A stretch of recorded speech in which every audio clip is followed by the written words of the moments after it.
Hey, good morning. It's Odd Musings, episode number 384. It's Why us. 384 is because Scott forgot to label last week, so I figured it had to be 383. There you go. Yeah. So welcome back to this beautiful gray sky weather of Michigan. Yeah, I gotta say, we got lucky. We had a great several days in Florida. We had high 70s to low 80s. It was perfect weather. Wednesday was the only day that rained. And even then, that wasn't too bad. It worked out good. I took that as a rest day because I did 3 full days at the parks. And then that Wednesday, I got a chance to catch up with Sammy Castillo Oh, slash how's you doing? good. I got to meet Ben for the first time. That's her new husband, Ben, Yep. from Australia. And so we all had lunch together before Ben went to work and had a chance to catch up because it's been a couple of years. It was a great time to visit with them. And it was a great day just to kind of relax and not feel like I had to run the parks again. But I'd done everything I wanted to do in the 3 days. So that was always good. But yeah, then we flew back home to 20-degree weather, snow and ice, and I had a slight upper respiratory when I left. Came home, thought I was doing better, and then this rainy, cold working the last few days, up through Monday, kicked it into high gear again. So yeah, traveling can do that.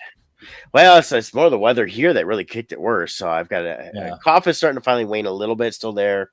It's one of those ones that's all through your got junk, I don't want to get too gross into it, but and but it's finally starting to look not so devastatingly gross. But that's my voice a little off, and then of course I'm just still congested, but you can only take so much drugs, Yeah. Have you by any chance seen one of our Detroit Lions is from like Florida or the South somewhere, and he's never dealt with cold weather or snow. So he's doing a series of videos of him versus Michigan weather. Oh, I hadn't seen that. He is hating it. He's like, this just is not right. I can see my breath. He's like, this is wrong. Yeah. So he keeps doing all these videos of him outside. Now he bought himself this winter coat. And it's got this fur on the hood that's like out to here. This is giant fur, and it's funny. And here I am, that even with the cold, I was still wearing a regular zip-up hoodie, and I'm roasting. And that's part of the problem is I go into a store, it's 100 degrees, come out, it's 20 degrees, and I'm back and forth, and then the rain didn't help. From that. Well, and of course, the state of Michigan is known for the always famous Michigan winter shorts guy. We always have you always have someone. It'll be -20, someone wearing shorts walking through the parking lot. When I was younger, I used to be able to do that. I can't do that anymore. But I'm still quite cold now.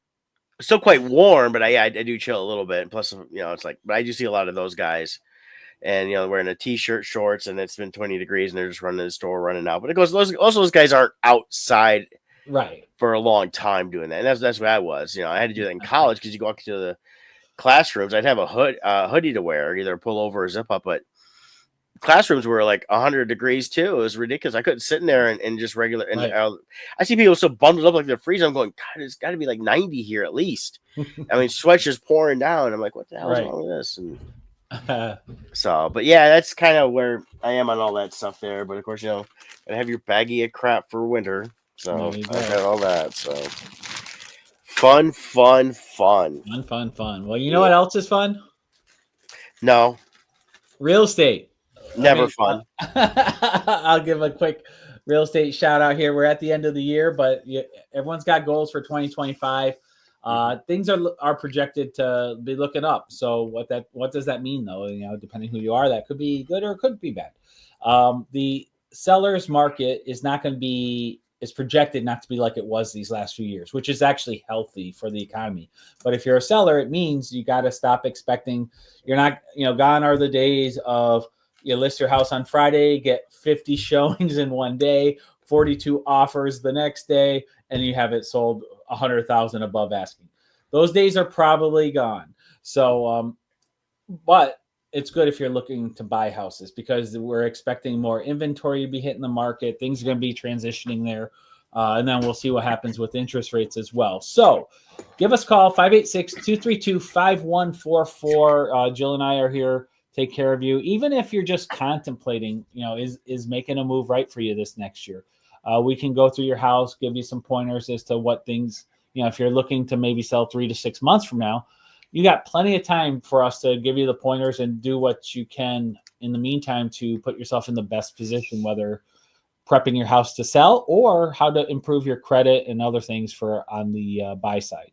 Also, something important: if you are somebody who you're at that income threshold where you qualify for Mishta or other programs like that, where you can get like they'll offer like first time home buyers like $10,000 towards closing, or there's different programs out there.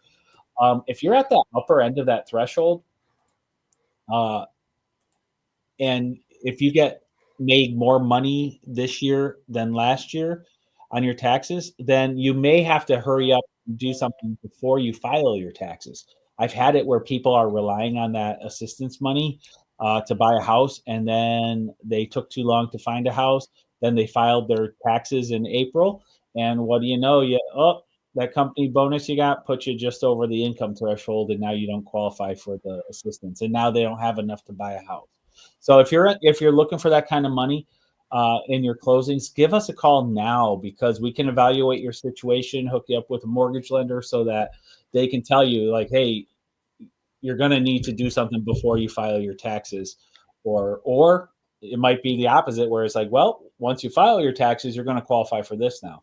So give us a call, 586-232-5144. We're here for you. All right. I did see a little bit of news down in Florida, and they're talking about with the real estate market. They're definitely going to have more inventory next year down there too. Now, do you think that's because the people? I mean the insurance market even up here is insane right now for homeowners insurance. Down there, I think it's the amount of building they've done is a lot. I mean, expanding. I mean, it's tons of people want to move to Orlando. Orlando's going to be expensive because of all the parks and stuff like that. But they're talking about just all over. It's going to be a lot of inventories open up in different places, and they're expecting it to be a better year down there. Is what I saw in the news or whatever. I've been reading a lot of insurance companies are just pulling out of Florida altogether. Okay, I don't know anything about that. I can tell you what I saw in the news for the real estate side. Insurance, I couldn't tell you anything about that. Yeah, so interesting. Well, I hope hopefully just all around the country, everything becomes healthier in all segments. I think it will. There's a lot of promising from my interpretation of what I'm hearing. The proposals to be. I'm very optimistic about where things will go. Now, when you mentioned insurance, are you talking health insurance? Or are you talking like auto insurance? Homeowners insurance. Okay. Homeowners insurance. Yeah. Well, health insurance too. My health insurance skyrocketed again. Yeah. So there's another fun expense. Yeah, it's tough. It's mine was able to stay the same because I'm actually making a little bit less this year than last year. So mine didn't change on that. I'm down. I don't know in a couple weeks where I'm down completely, but it's not horrible, but it's still measurable. Yeah. So, I mean, with the cost of everything, I got to imagine that a lot of industries, service industries, people are being forced to decide, well, I like having it done for me, but I'm going to have to do it myself. And then we've seen a lot of that, and it's just some of the changes. Then you have days I've had twice now in the last 2 weeks where no orders are coming in at all, and it's nothing that people aren't trying to order. It's just their system's acting up. Oh, so I'm like, oh, okay, this ain't cool. Right before the holidays. So yeah, that's how my Monday was. I put in a long day, but only do 4 orders. And that was because nothing could come in because I looked and one side of the system was down, so nothing was coming in where I was at. So there was a few things here and there, but not much. And so I ended up coming home early. And I wasn't even that much early. I stayed longer than I should have, but I was hoping something would pop, but it didn't. But I still got a few days. I'm with the holiday. I took yesterday and today off, and then I'll work starting tomorrow through New Year's or through Christmas Eve. Because those are busier times. I figure Thursday to Friday, we got people that are going to be buying stuff they need to have before the weekend. Either they're going someplace or hosting for the weekend prior to the holiday. And then, of course, through Monday and Tuesday, people will be ordering a lot of stuff to getting ready for their Christmas dinners and things like that. So it'll be interesting. So we'll see how it goes. But in the meantime, I've been able to catch up on a couple movies here and there. I don't know if you had a chance. This just came out last week on Friday the 13th. Carry On. With Taron Egerton, and has Jason Bateman in it. It's a Netflix movie. Okay. And they were billing it as a Die Hardish movie. It's not. Um, nothing's as good as Die Hard. The main premise of this is the main character Taryn is a TSA agent. He's got a girlfriend who works at the airlines as well at the same airport, and then they just at the beginning find out she's pregnant, and he goes in, and he's kind of just been going through life. He's never really tried to succeed in anything. Wanted to be a cop. Guess he failed the exam or whatever, and so he's just been a TSA agent and never even gotten promotions, or they kept calling him bumps, things like that. And you'll recognize a couple other actors here and there. There's different actors. It was a decent cast. The premise, though, was okay. I mean, I don't get too much. Basically, Jason Bateman is a for hire terrorist of sort of. He doesn't call himself. He says he's not a terrorist, but they pay him to do stuff to make sure other people can get stuff done. Okay. So basically, they want to get you can see in the picture that's Jason Bateman's character in dark there, and try to get that carry-on bag. It has to be on a certain flight, so they have to get it through security, and because he decides he wants to get a bump, Taron character ends up getting a tryout in an area where it was supposed to be another guy, and the other guy they were going to kidnap his family and force him to do what they say. So and it goes from there. It wasn't bad. I would give it about a 7, maybe 7.5 out of 10. It was decent. I think that it's you got a guy that's kind of a slacker, and he may be kind of fit, but he kind of becomes like the badass in this. It's like, how believable is that some guy would do that who's been just slacking at TSA for 3 years? Right. So, but. Again, it's a movie. You suspend a belief and all that stuff, but not bad. Check it out on Netflix if you got Netflix. It's rated PG-13, so not bad. Have you happened to see Craven? No, I haven't been to the movies at all. No one did. They only took in 11 million. Well, nobody's going to go see it, but I did have someone post online. They said they went and saw it. Actually, 2 people, and they said it was much better than they expected. And they enjoyed it. You take it for what it is. Personally, it's we're in that whole thing with Sony of doing all these around Spider-Man stuff. Yeah, and nobody's gonna care. So a friend of mine here at the office who loves superhero movies said it was awful. He fell asleep twice because it was just dragging out. It's the problem with all studios right now when it comes to villains is they're so desperate to not make villains. Like even Thanos, in the comics, Thanos was a cold-hearted murderer. He wanted to kill half the universe to please death. He wanted to court death and marry death. So he was doing it to get on her good side. Yeah. But they had to make it about, well, I'm trying to balance out the universe and prevent future. It's like, stop. Well, he's a villain. It's what we've talked about before. It is the whole Maleficent thing. It's like you can't have a solid villain. They want to make it sound like it's everybody else's fault they're bad.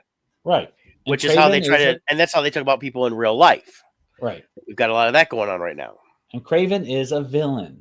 Yeah. Pure and simple. He's a villain. And they're trying to make him into this almost like a Punisher anti-hero. Where, he's a good guy who doesn't follow the rules or something. So I didn't see it, but he does see all the superhero movies, and usually he's on the same wavelength as me. So he's just like, I wouldn't see it. I did read something. Now this is secondhand; it's not from a trusted source, but so got to look into it or take it with a grain of salt. But I read Sony is scrapping all future Spider-Verse related movies, which would be a good thing because they don't know how to do them. Well, they're very limited on what they can do. First of all, second of all, it's they being that they're when they did the original trilogy of Spider-Man, it was fine. They started off good with the first one. Second one was bad. They lost the third one because they had to rush to get Venom out there. It's like, no, build it up. Introduce it properly. Both those characters deserve their own movie. Sandman, that storyline was great in that movie. The Venom one, they shoehorned it in, and it just was awful. Yeah, and it didn't even feel like real Venom, anyways. And but the Sandman story should have been just the story, and then of course they had to bring in it was Goblin's son. They made him another version of the Goblin. That was very hokey. Mm-hmm. Um, I would like to see them do more, other stuff with that to build that up again. I think it should have been. It became too much of, he wants to kill Spider-Man, but they waited Right. 2 films to do it. So And they fell in the same trap for that trilogy as they did with the Batman movies. Is the movie started becoming more about the villains than the hero, yeah, and next thing you know, there's 5 different new villains, and you have all these origin stories you're trying to tell, and meanwhile, your main hero has a very, it's just a prop now, yeah. and so, but yeah, so 11 million for an opening weekend is not that good. No, and I didn't expect to do anything, especially coming out this time of year. That's a movie like Venom needed to come out when there's not much else coming out around either February or October. Yeah. And then people might have gone and seen it. Into September. Um, it's not a holiday movie. It's not gonna be gone in the next 2 weeks for sure. I mean, barely be trickling along. If it's in the theaters longer than that, it's only because there's nothing coming out. Right. So, but yeah, it's I know they've already because Tom Holland says he hasn't got the script yet, but he knows there's another Spider-Man they're working on. There is a couple. I put in a Sony Spider-Verse just to see what's popping up in tons of articles. You can't always trust them. Right. But because there's a lot of it's clickbait, but there's always a gleam of truth somewhere in there. But like they're saying, Sony's reportedly could have selling Spider-Man back to Marvel, things like that. I could see that and just get out of it and be done with it because they're the best Spider-Man they've done. I like the Andrew Garfield stuff, but since then, all these other spin-off movies suck except for the animated. The best thing they did was tying it into Marvel. They gave it a much better story that fit better. Mm-hmm. And they should just say, okay, hey, we're done, and get out of it and get their money out of it. And because I'm sure that Marvel/Disney, will drop a nice chunk of change to have that character back, and then they can go and do what they want with it. So, Right. but we'll see. I like the Tom Holland Spider-Mans. I like the fact that we didn't have to have another full origin. They just kind of drop right into it. And, this is 6 months after he got bit. It's kind of glossed over it, which you don't need to have all that stuff. The only thing they changed was they didn't do the whole Uncle Ben side. Mm-hmm. Was always a big catalyst for who Peter Parker Spider-Man was, and the reasons he did certain things. Yeah. The biggest thing is if Sony truly had their finger on the pulse of the fan base and the storylines, and based on what I read, I believe he was willing, is they were teed up perfectly to go back to the Andrew Garfield universe and do a couple movies maybe around that. You could explore an aging superhero storyline and the struggles of that. Spider-Man was always a good vehicle for that crisis of identity. He's trying to live his personal life, his personal goals, but also trying to be a hero at the same time, and how that he would, if you sacrifice the hero, you can have your life, but if you sacrifice your life, you have to be the hero. It's always a good vehicle for that. With the Spider-Man, you could explore older years with him, which is not really that explored with Spider-Man because we always go back to his teenage years and start over. So, yeah. And there's a Forbes article about the cancellation of the upcoming stuff. Yeah. So Forbes, I would trust that a little bit more. Mm-hmm. It's a little more reputable site. And again, it's gonna be just like the with the Star Wars and stuff like that. They're not going to put out a big public thing saying, "Hey, we canceled everything." They're just not going to do it. Yeah, they don't want to admit they were wrong. Correct. Things will quietly be canceled. Yeah, they'll be quietly canceled. Say, "Oh, well, we just creative took too differences." Long. Not even creative differences. They're just gonna say, because of turnaround and this and that, it just wasn't fitting the schedule right, and we couldn't get everything to work together. They'll make up every excuse in the book to say, other than that, nobody cares for it. Yeah, we screwed the pooch. Yeah, the only people that talk about that it's canceled because nobody cared for it and it sucks because they should have, is when people make stupid films like a remake of what was the one, Charlie's Angels. Nobody saw that. It's like, well, nobody cared, and from the people I know saw it, said it sucked. So it's just suck movie suck. You can't do that. So, but I don't know. It's the whole superhero thing is they try to do the typical. They try to do what they did in the '80s. Like, okay, people like this genre stuff. We'll just throw a ton of crap on Yeah. VHS so people can rent it. But now they're trying to release it in the theater like it's a big deal, and it's like, no, these are all B movies that shouldn't go there. I mean, it's it's like that Carry On. Carry On, I would never done anything in the theaters, Yeah. but as a Netflix thing, yeah, I give it a higher rating. I think that 7.5 because it's on Netflix. If Yeah. I paid to go see it in the theater, I'd have been like maybe 6 because you Yeah, paid more money for it. it's kind of the pros and cons of the whole streaming wars. Yeah, We have more content than ever between all of these different, whether it's the theaters yeah, or Apple TV or Netflix there's so many outlets now. And in the old days, the cream rose to the top because there was only a couple studios making selections and only a couple of outlets for them. So the positive is a lot more things are making it to the light of day. It's easier for smaller people to be found. But the negative is these are content hungry machines, yes, and so they're taking concepts that are only half developed and pushing it out there because they need content instead of running it through the old method of refine, test, refine right. before it went out. I think we're starting to see a change on that though, and it's Yes. the streamings are reducing the amount of films they're producing, which some people are like, oh my god, and it's like no, they're still going to be putting stuff out there. They're just no longer going to start saying greenlit every little thing that came through just to fill up their stuff. They got enough content they can now all stream and be fine. They're also, I've noticed, more and more moving to documentaries. And documentaries are a little more cost effective because you don't have to spend $150 million. Right. And a lot of those were, for the majority of the time, they get bought by like a Netflix or a Discovery or whoever. Yeah. And the production company actually financed most of the production themselves. So they're selling it and making their money that way. Well, So, and then they also have it's a expensive form of content, but it's a tested and true form of content, sports. yes. A lot of the streaming now are starting to cover football and different things. And Christmas Day, Netflix has got football games. right. And of course, Mahomes was crying how he's going to play 3 games in 11 days. I'm going, dude, you get paid how many millions of dollars a year to play football, and you play 18 games before there's 18 weeks before you do the playoffs and all that stuff, and you're complaining about 3 days and 11. It's like, it is what it is. There's people that are making $16 an hour that are going to work, 14 days straight before the holiday because of the way their days off worked.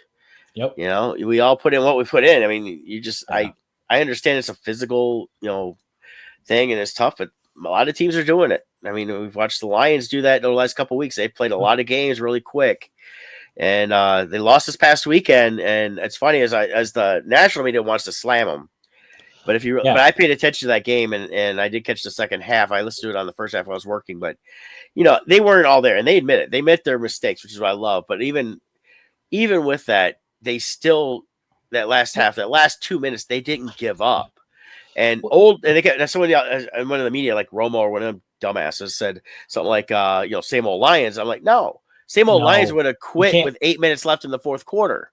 You have a team with 22 injured players. Yeah. They can feel the team with that. Our other 3 competitors in our division, Bears, Minnesota, and Vikings combined have 24 injured players. We have 22. And I really think it's because it's like this past week we lost Montgomery, which sucks because he's been really good this year, and we lost a couple others. But it feels like now the Hutch one was just a fluke because when you see that and the way his leg whipped around and hit the guy, there was no intention. But I swear, some of these times these teams are really intentionally trying to go out and put a hurt on. Well, I think when you are the chosen team, when you're up there and you've proven yourself, just like back when Tom Brady played. Every single team he played gave their best because they knew they were going against the best. So you never had a down week where somebody wasn't giving everything to beat you. And that's where the Lions are at now. And then to have so many injured players, they were playing against the Bills, which are one of the top tier teams. Yeah, they're a top team. And they're saying that the Lions and Bills could meet again in the World Series or Super Bowl, but it was only a 6-point game at the end. At the end, yeah, it was a 48-42, and if the defense had been a little bit better for the Lions, it would have been a whole different game. There's a couple missed opportunities, but it wasn't a ton of them. They Yeah, played worse in the first half than the second half, yeah, and they want to make a big deal about Goff having the most yards, most touchdowns of a quarterback ever on a losing game. And it's like, yeah, you guys see what he did there. He did what he had to do to try to make that yeah. game win. And it Well, wasn't like they lost like 48-12 or 48 even to 24. It yeah, was, they came back and they just a couple of things gone right their way in the last few minutes, they would have won that game. yeah. And here's what I'm seeing too is the national media is Well, they're they're anti-Detroit all the time. well, they're pissed off at Dan Campbell's decisions. And here's the thing Yeah, about Dan Campbell. He is an aggressive style of play, but yeah, he's not reckless. He's being very intelligent. If you just look at it on the surface, like why did you do an onside kick there? Or the other time it's like, why did they instead of going for a field goal, why did they go for it?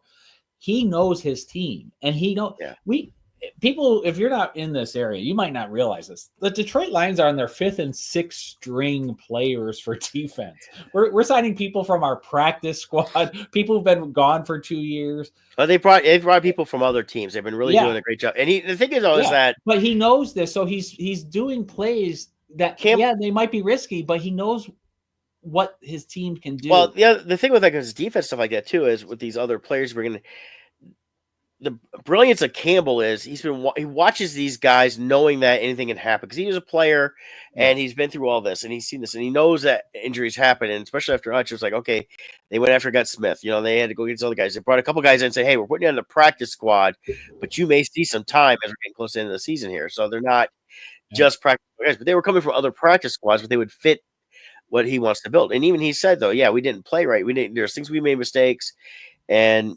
I did read a reporter say that basically he went in there like dad and whipped out the belt and whooped it, but he said it was a one-time thing. He had to let him know, this is not what you guys did, missing assignments, missing right. certain blocks, certain things they did. He goes, he's not going to put up with, and he will replace those people no matter who they are if they're not going to step up. Yeah, And the thing is, I think most of them want to be there and they will step up, and that's what we see here yeah, is I mean, we're still 12-2 though, you know, right. and the With Vikings are all 12 these and 2. injuries, So 12-2. the Bills where they're at. I mean, we're up there. They're up there with the top teams. I mean, I personally, it sounds bad, but if you got to lose a game, this was the game to This lose was the game to lose. It didn't affect because the division. It, yeah, it's not even just affecting the division. This is a team that they have a good chance of meeting up with again. And if they mhm, do, they've now seen their style of play and against them and how yes, they reacted to what the Lions did, and the Lions now yeah. can come back and change that. Well, Bills are going to change their stuff too, but I think for the Lions, they got more info out of what they need to do versus what the Bills got. I think the biggest key for the Lions now, though, that's crucial because they are bandaged together. Is we Yeah, have to get that one seed so we can get the bye week for the playoffs. That 1 week off will be crucial to a lot of the health of our offensive line, yeah, defensive line. A lot of we're lining up to get a lot of players back during that playoff period. So if we can get that bye week, it's good. And then on top of that, by getting the first seed, we also have the at home game. So right. that's the crucial. If we can win these next 3 games, we're in a really strong spot. Yeah, we got 3 games left. We've got the Bears on Sunday in Chicago. It's gonna be cold, Yep. but the Lions they'll play that. It'll be fine. Yep. Then they play the following week later on Monday Night Football against the 49ers. Now Yep. the 49ers have been a good team, but they've struggled. They've had a lot of injuries themselves. So Yeah. there's another chance there. And the key game, and they've not put any time on this at all. I think it's going to end up being either going to be the Sunday night game or it's going to end up being it'll be the 4:30 game for sure. The Vikings are at here at Detroit at the Ford Field on January 5th, and that's going to be the most crucial game. That game is going to determine the ranking in the division and could determine who has the overall ranking in the NFC Yeah. uh, If going the into Lions can win the the next 2 games playoffs. and Minnesota wins the next 2 games, oh yeah, that's going to be a hot game. Yeah, so that's gonna be it's gonna be tough games and that And and then we got Philadelphia. They're still. It's insane the record of actually Philadelphia is. I'm talking about our division here. Yeah. The Vikings, Packers, and Lions. Their loss record. They've only lost like 4 games to teams outside of their division all Yeah. year Yeah. combined. Like They're I don't think there's this ever is been a division so strong. yeah. If the Bears started off strong, if they'd stayed Yeah. strong, we'd be looking at really just this Well, great dynamic. But you look at like the Vikings; they've got the Seahawks on Sunday. You've got then they come back the following Sunday to play the Packers. Again, a key divisional series game there because the Packers are still in the hunt. I mean, yep, they really are. And then again, coming that Lions game, it's gonna be something. I think it's gonna come down. The Lions gotta have these next. They really need to win out the season, if they win out the season and they and need get that bye week, that bye week. that's huge. That's huge. Yep. So we'll see what happens. But I'll tell you what, they're not giving us a boring season. No. That's Regardless of for what sure. happens, I'm loving it. Hutch Me though, too. they've talked about Hutch wanting to come back. Hutch, I saw something. He says he's not going to be ready for the Super Bowl. He's walking, he's doing good, but I see he's still got a slight limp. He may be up walking and doing well. I don't think he's going to be healed enough to be able to play until next year. Only because even as young as he is and as fit as he is, you're telling him with a break that he gets hit once, it could snap again. And you got to make sure he is strong enough for that. And I think, but him being at the games, he's been, at the home games especially. I don't know if he's going to travel. I doubt he is, but if they make it to the Super Bowl, he's been kind of there showing his support. So yeah, if they make it to the Super Bowl, they'll find a way to suit him up in some way, even if it's for one play, just so he can be on the roster to get the credit for being. I'd love to see that, but not at the expense of them not having enough players. Right. As long as they can fit what they need to fit. But I could see that. But he's also on the injured reserve list, I believe. So he is still technically a listed player. So he would still get a ring. Oh, okay. So even on that list, you get a ring. He should, yeah. I think he's still showing as an actual player. So okay, because he was crucial the first half of the season. He's been crucial since he came into the league. Yeah. He really is for the Lions. My understanding is he still is crucial in the locker room. He's such a presence. Yeah, well, him being at the games, he's at the suite, and then even a couple of the other guys that have gotten hurt, they've been joining him up there. It's the camaraderie is something that is just commendable on their part, and Dan Campbell really has just put together this great thing, and I it's like we get stuck with freaking Tony Romo as the one of the announcers, since Thanksgiving. I'm like, God, can we get somebody decent, somebody that's not him? I mean, he just is such a hater, and I just want to go, dude. Nobody likes you. Some people do, I know, but I just don't like Tony Romo. I don't like how he talks. I don't like how he carries on about teams, and he's so negative on teams he obviously hates from the get-go. Mm-hmm. So, but that's our Lions update. Yeah, I didn't expect that, but it was a good conversation. Well, that's part of Odd Musings. We just kind of flow with it. You but oddly muse. Yeah, I did see. Also, they dropped on Amazon Red One. Did you see that? I have not, but I have been hearing a lot of surprise reviews, like where people are like, "Wow, I wasn't expecting to like that." I liked it. It was good. I've been wanting to see it. The Rock is The Rock, and we don't need to get into that. The Rock is going to be The Rock no matter what.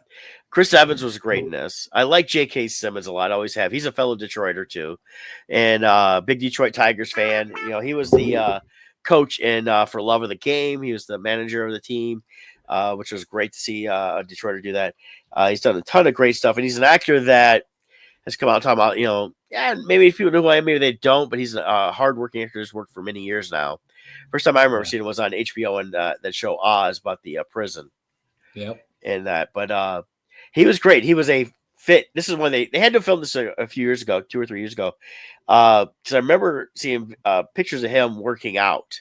Yeah, he was jacked. Yeah, and he's jacked in this. I mean, he's buff Santa. He's ripped, and it's because of course you got The Rock, who's like his main elf. He's not really an elf, and I like it was they mix a lot of different things you'll recognize from other specials and movies and things like that to create what they did. I thought it was fun. I'll probably watch it again. Just gotta get through it again because I watched it when I was kind of tired, so I did catch it, but at the same time I want to see it again for things I may have missed. Right. But definitely worth one. It's on Amazon, so check that out. It's worth it. Nice. Yeah. Well, then, you want to talk about the main? fun show Yeah, we're watching. yeah, I'm loving this. We've got Skeleton Crew. Yeah, I it's a pleasant surprise. Other reviews I've been reading have been good also online. A lot of people are really liking it. The fourth episode just came out. Yeah, I watched that And last night. here's a review from MSN, but they talk about how much they really like the series so far, and um, it really is good. They're capturing the magic of those old movies from the '80s, where a group of kids is on an adventure. You know. Yeah, they really as they've got started off feeling a little Goonies ish, so it's still got some Goonies to it. It's starting to feel a little Treasure Planet, Yep. or Treasure Island, Flash Planet. People know the animated movie Treasure Planet. That's where I get that reference Yep. from. But I like the way we're learning about these four kids Mm-hmm. as they go throughout these episodes. We're learning more and more about who they are. They have Mm-hmm. distinct personalities. Um, And it doesn't feel forced. They're like the relationships between the kids. This goes back to what we've talked about before, how you want yeah, this core group. It's forming it feels very natural the way the relationships are forming, and right. it's just growing organically. It feels like, instead of this forced writing point. Yeah, and I think the key is it's the time it's set. They can still reference things in that are now canon that nobody really cares about, but bring them into certain ways. But I Mhm. like that, the characters we have. We have Jude Law, Mhm. playing a great character in this. He's got force powers. So and the one kid, Williams has called him a Jedi a few times. He's not said he is, and not said he's not. But we do know he is a pirate. And then we've got SM-33, who Nick Frost is doing the voice for that. Um, and then of course we've seen Steve Urkel a couple times, Jaleel White, Gunter. Mhm. So definitely, it's got a really good cast, and I just love it. And the kids are really good, They are. and that's the key right there is just having kids that they feel they're acting as kids. So they come across as the kids they should. They don't come across as you see somewhere.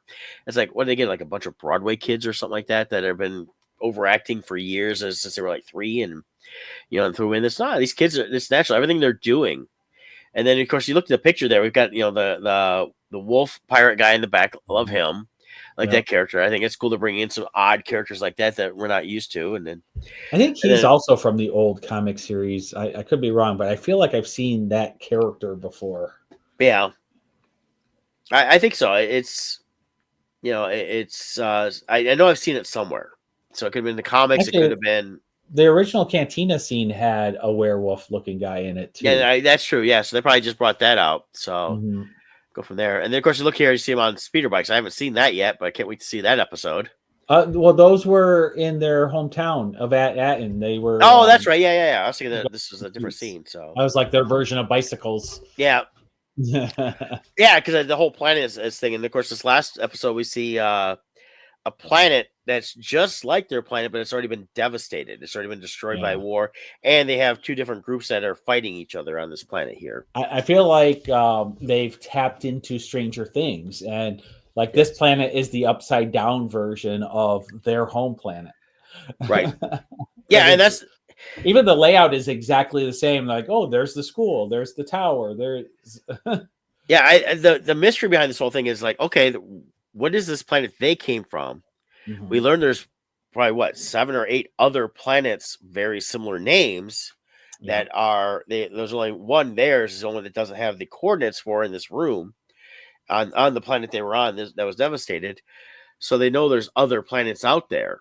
And then we yeah, find out that their robot, who's definitely a pirate robot because he's got the limp and the voice and everything else, had his programming rewired and things were changed. So now we know yeah, something else is going on there. They're really just building a great adventure mystery around this whole thing, and I'm loving it. I don't feel like anything's dragged out. I feel like they reveal this and that. We've already seen X-wings once already, so they're tying into the current, New Republic yep, and going from there. So I think it's just, I think it's definitely something that when they first heard about it, it was like, what's a skeleton crew? They wouldn't reveal anything. I'm glad they didn't tell us anything, yeah. Me too. and I'm glad it's a wholly fresh, new adventure that fits right into the Star Wars universe properly without an agenda behind it. Yeah. I did want to show this. The Jude Law character, they called him Crimson Jack, Yeah. and not sure if that's really his name or an alias or what. But in the original Marvel Star Wars comic, this is a famous cover from Star Wars number 15, Yeah. and Han Solo's in space battling Crimson Jack. He looked and it's called Star Duel. So Star Wars number 15 from back in the day, if you want to go try to look it up. Yeah. Yeah. Solo showdown with Crimson Jack. And there's a Star Destroyer there. They're up in space. Well, even though they're not writing and directing as credits, you got Favreau and Filoni are part of this as executive producers. And I'm thinking that, they're bringing all these, they're saying, hey, we got this character from way back when. It's now part of Legends. It's not really anything. You can take this character and we can build something with it and create something new around it that takes on a different aspect. I liked seeing, that's what made The Mandalorian good, in that we saw some of the stuff we wanted to see from the original Star Wars style thing, but then we start seeing something brand new, and they're expanding what's going on in the universe. It's not all just the rebellion. They're not all just the Empire.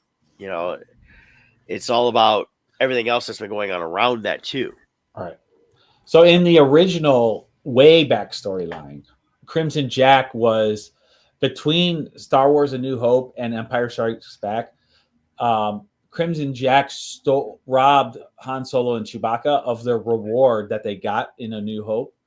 And that's why he couldn't pay Jabba, and so Crimson Jack was responsible for the bounty on Han Solo's head because he didn't have the money anymore.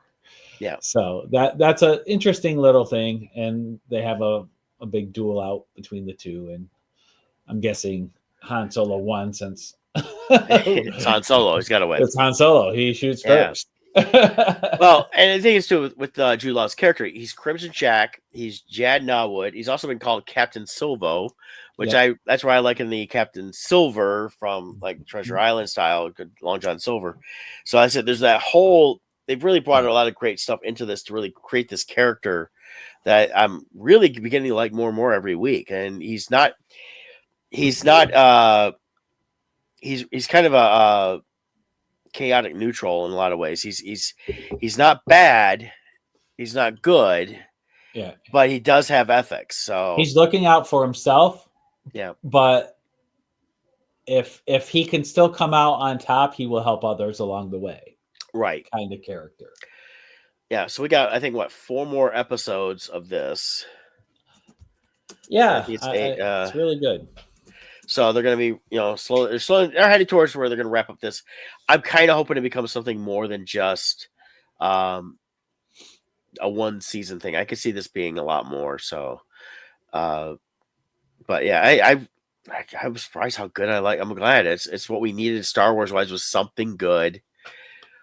Yeah, and I'm glad it's something that you could watch if you have an 8-year-old in the house. I think they will thoroughly enjoy it. It's told on that kind of dual level where an 8-year-old will totally understand it and love it and follow it, but an adult will also love it and follow it just fine too, without feeling like childish. Right. So that's gonna be cool. I'm excited for this. And then we've got Andor season 2 sometime next year, eventually an Ahsoka season 2, and then they're working on right now filming the Mandalorian Grogu movie. So they'll have that ready for a year from May, I believe it is. So and that's supposed to, it sounds like it's going to just wrap up all that right now, and then they can move forward with what they're going to do then. I'm thinking that's why we're not hearing too much of anything else, because that's like we've talked about with Kathleen Kennedy. They got to get rid of her, and then they can build what they need to build going forward. Right. So. And then, are you done with that topic? Yep. Did you see?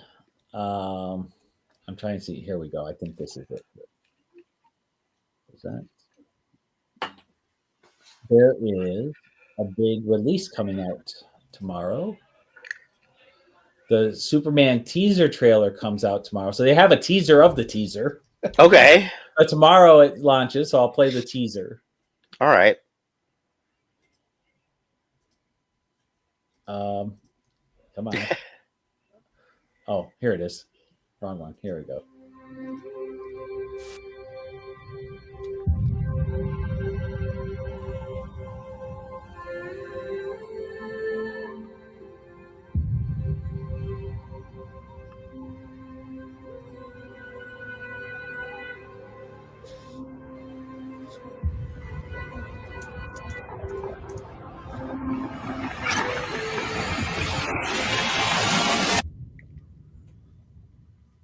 Tomorrow.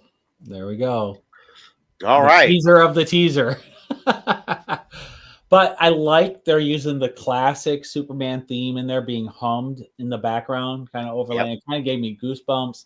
I think I read he's trying to channel the Christopher Reeve feel for the character, which, for me, that was my Superman growing up. So, I love Henry Cavill, but there's a special place in my heart for Christopher Reeve always.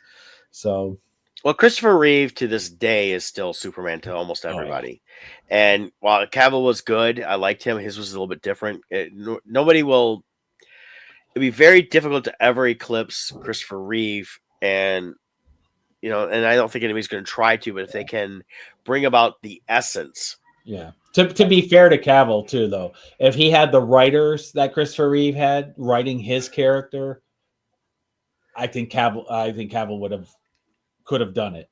yes, I think the issue was the writing with his movies. That's what came down to a lot of those. So yeah. So. The other thing is, did you see the trailer for the new Karate Kid Legends? Oh, I did. Let's check that out. Yeah, I'm excited about this. By the way, we don't own any rights to this, and they're probably going to ding us again. Our traditions This is for educational purposes only. are rooted in history. Kung Fu, karate. The tree grows strong.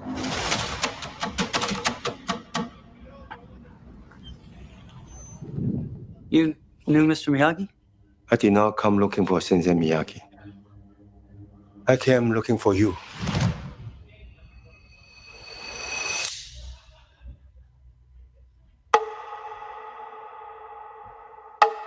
In life, you have only one question. Is it worth fighting for it? Or not? Lee means to me what you meant to Sensei Miyagi.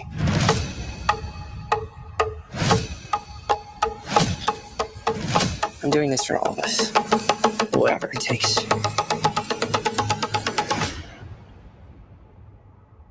Two branches. One tree.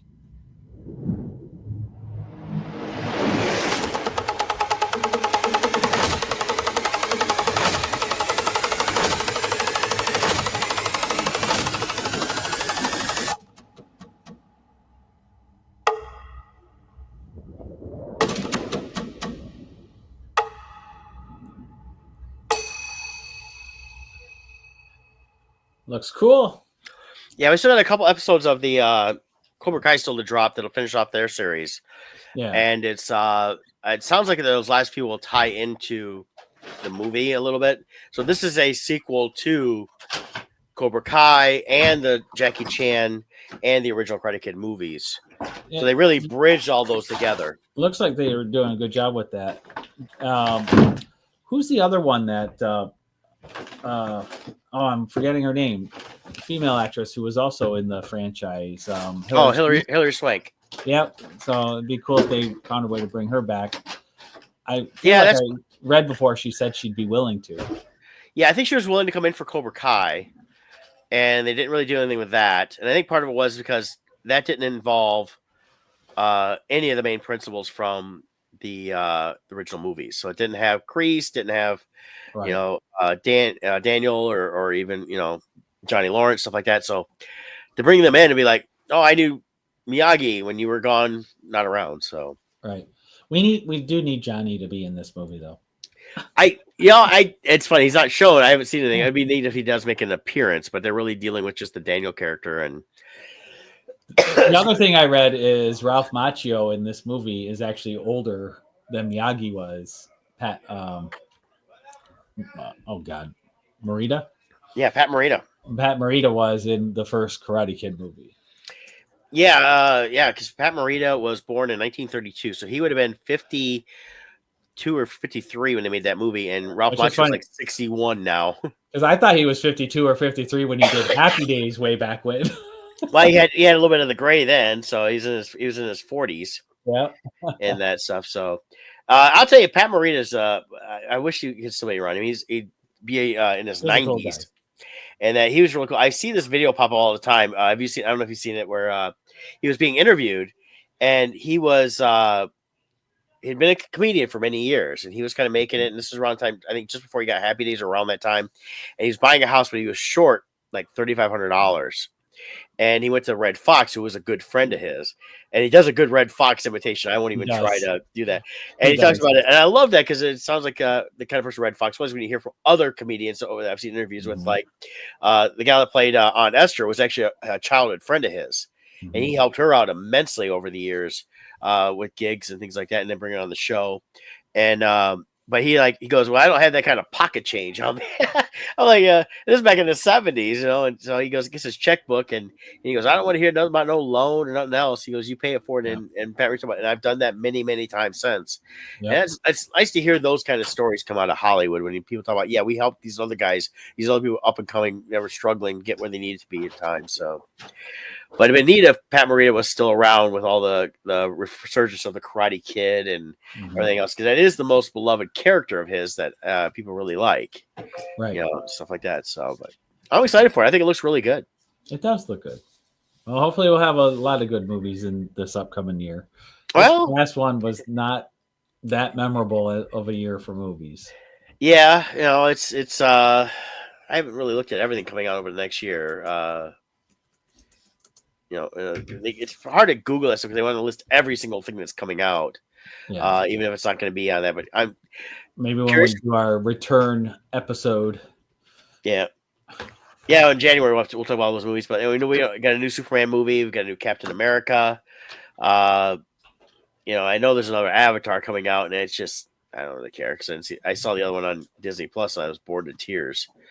And that's a good thing I was working on other stuff while I was watching it. They're supposedly relaunching Jurassic World again. So we'll see on that stuff. So we'll have to go through the list and see what sounds good for this next year. 28 years later. Oh, that's another thing before we wrap up here. They got 28 years later coming out. The first ones were 28 days and then 28 months. Those were tied up. They just got 28 days is now available, I think, to purchase through streaming services, but they had so many right issues with it, they couldn't get it on the streaming services until they just wrapped that up. So that'll be interesting to see those hit. Because I'd like to revisit those movies again before I see that. If I see that one there, the 28 years later, because I like that series. That was a fun series, different take on the zombies. So, right. So, but very good. Cool. Anything else you got? For the year, we won't be coming on for the next 2 weeks because we got Christmas next week and then New Year's the Wednesday after. Yeah, so you guys would see us next year. Yeah, it would be what, January 7th, roughly. 8th, January 8th. The first Wednesday. Yeah, so you guys get a break from us. All 8 of you that watch us on a consistent basis. People are going to go, what happened to those guys? We're still around. It's just I haven't seen them since last year. Yeah. Old joke that still works. So it does. All right, man. Hey, Merry Christmas. Merry Christmas. Happy New Year. Happy New Year. And we'll catch you all on the flip side. Bye. Take care.